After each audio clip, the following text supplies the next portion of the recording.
Good morning, everybody. I hope you all had a great Easter with your families and friends. I hope everyone is doing great and ready for Monday, another week.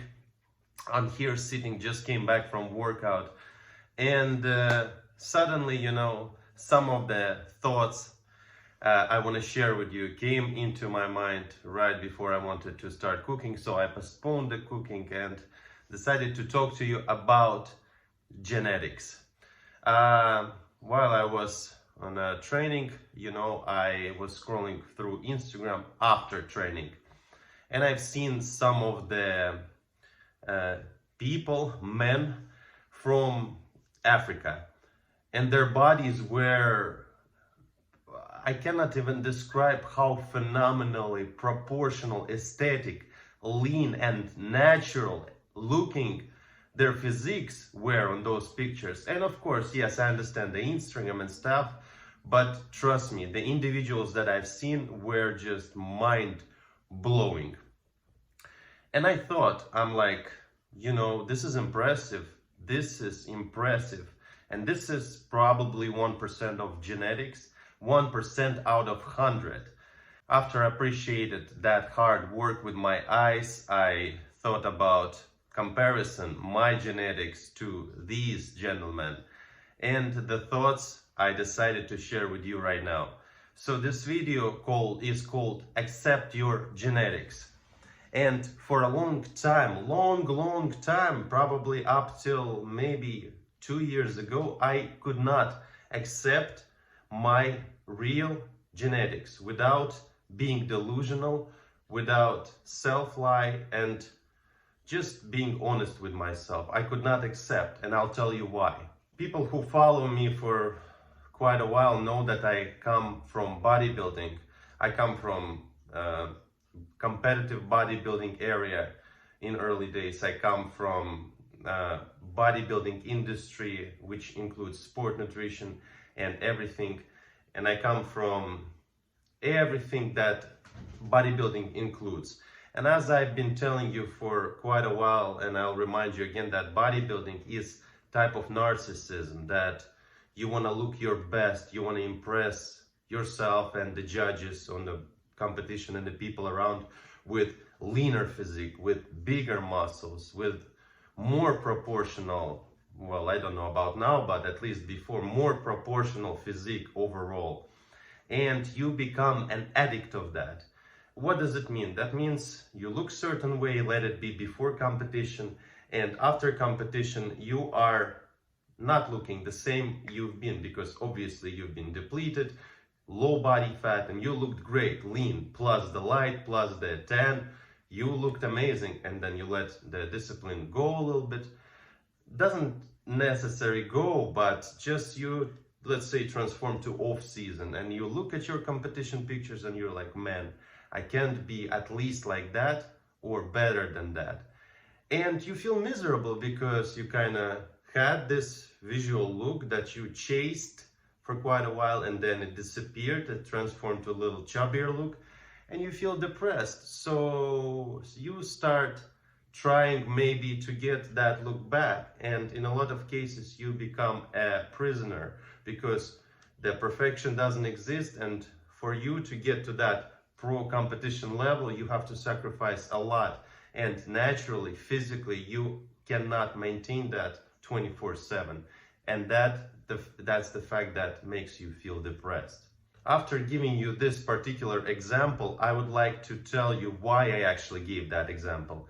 It's because when you train for look, in my case, and a lot of people's case, even they do not realize that.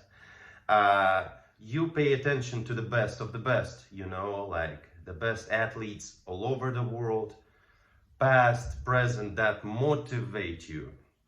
And a lot of physiques you see, doesn't matter, on highest level competitions such as Olympia, or on a least rank competitions such as locals, you find some of the individuals, or maybe you see them in your gym, that you start being motivated by. And then you kind of idolize them and you want to start looking like them. But you don't realize a couple of things, especially when you're a beginner.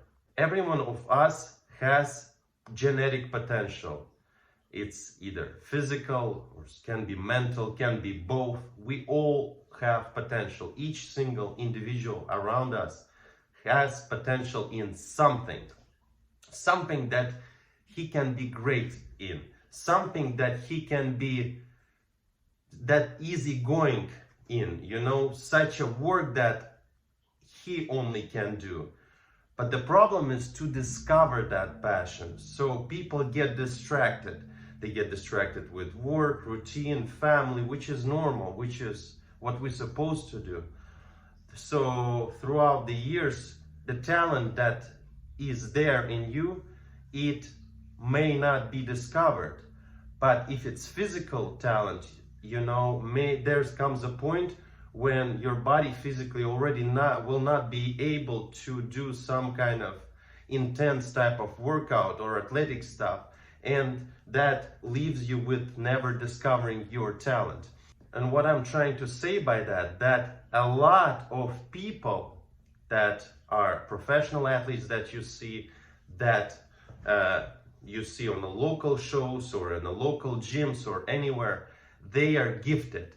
If they look better than majority of people, or sometimes all of people that you know or ever seen, that means there's a reason they attract so much attention, because they're genetically gifted. And for a lot of people, the physically well proportioned, big, lean muscles is the criteria to look forward to be like that. They want a bigger chest, they want a bigger arms, and so they look at the individuals who have those and they want to be like them, and they start being inspired by those individuals who have that great genetics and sometimes discipline too. As for me, my goals were simpler. I tried to look lean because some of my classmates were lean, skinny but lean, abs and all that, and I was chubbier. Yes, I was bigger shoulders, broad back, bloated, but I didn't need that. I wanted to be lean. So my goal and frustration was like, why I'm training and I'm not lean? And I tried to compare my lifestyle, which was passive. My metabolism was slow and I was computer gaming, with the people who were running around, and good if they ate once a day, So my inspiration, kind of, which I never told them about that they inspired me, because they were assholes in school, but my inspiration was unrealistic because I tried to compare myself with someone who lives completely different physical life. Here comes the interesting point. So when I started training, noticing that my legs are dominative, I hated that because I looked in the mirror and I had like decent upper body, okay upper body size-wise, but legs were big, ass was big, calves were big, and I was looking at that and I'm like squatting a lot of weight, like 4 plates, 5 sometimes, and I'm like, man, what am I doing? I hate those legs. So I kind of hated the disproportion and wanted to have a bigger upper body, bigger chest, but instead of that, I was getting bigger ass and bigger ass and bigger ass. And I hated it. So for a long time, I wasn't serious about sport, but I was looking at the people like I just mentioned, Instagram posts like I just bumped in. And I was like, oh, that's amazing. But throughout the years, you learn about your body and you understand that no matter how much light shadows you put here on the photo, or no matter how you turn here in front of mirror to take picture, your genetics is genetics. Your titties are smaller, not wide enough, they are here. You cannot really change your genetics, even with bulking, even with steroids. All you will get is just a bigger muscle, but the shape is the same. So if you look at some of the individuals on the bodybuilding stage, you can clearly see they all lean, they all big, but you can proportionally see who is actually a champion and who will never make it, because the genetics, you know. And throughout the years, I kind of realized that and understood that, and already get over that, and just enjoyed my training up till, you know, as I mentioned, 2 years ago. And 2 years ago, that was this exact time when I discovered the functional training, the zero gravity. I started just enjoying the training. I started doing what I can in order to develop my body overall. I started doing jumps and legs, and here I discovered that my legs have actually big potential on jumps, you know, fast muscle fibers. And I started exploring, and I found that, yes, I might not have a big chest, you know. Some of the videos I look, I'm like, man, what kind of physique is that, to myself. But I did find myself, you know, I have leg genetics to a certain extent for the certain muscles, and I'm going to develop it, and I'm happy with what I have right now. I do all the body, I work hard on my upper body, chest, but I can't overplay the genetics, you know, and I just accept the way I am.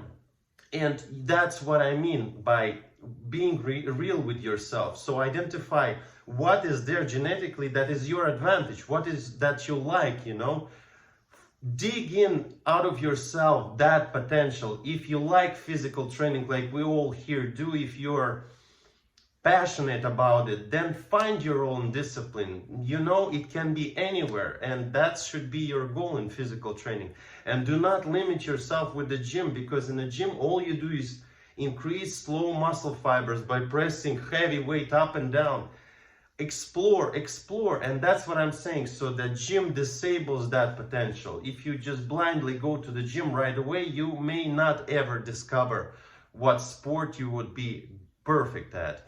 And yes, so just accept yourself, make sure the discipline is on point, because if there's no discipline, there's no control, and you cannot actually understand what you're doing physically and what's working and what's not. And that's about it. And just before I end this video, I'd like to give you a visual example of individuals. Some of them you know perfectly. Look at Bam and look at me, you know, together on the photo. You can see that, you know, body fat is pretty much more or less the same, but the muscle shape, the Bam's is just like 3D. He's like a superhero character. I look decent, I look athletic, but let's be honest, I do not ever close look like Bam. Why? Is my discipline bad? No. Is my consistency bad? No. Is my will to be better bad? No. But genetics is different, you know. So, and there are individuals like, let's say, Akeem Supreme. I haven't seen him in person, but based on the photos, this is some kind of character from Street Fighter. This is 1% genetics, same as Bam. Those are people like great. But if I or you, for example, would like to have the chest like Akeem Supreme, we genetically won't be able to. Yes, he's a hard worker. Yes, he's inspiration, dedication, but also genetically built like God gifted. Do you understand? So each one of us has its own potential, and that's why be realistic to yourself. Find the motivation and understand the motivation that drives you to conquer the world. And let's go. Let's discover what you have over there. Peace. Have a great day.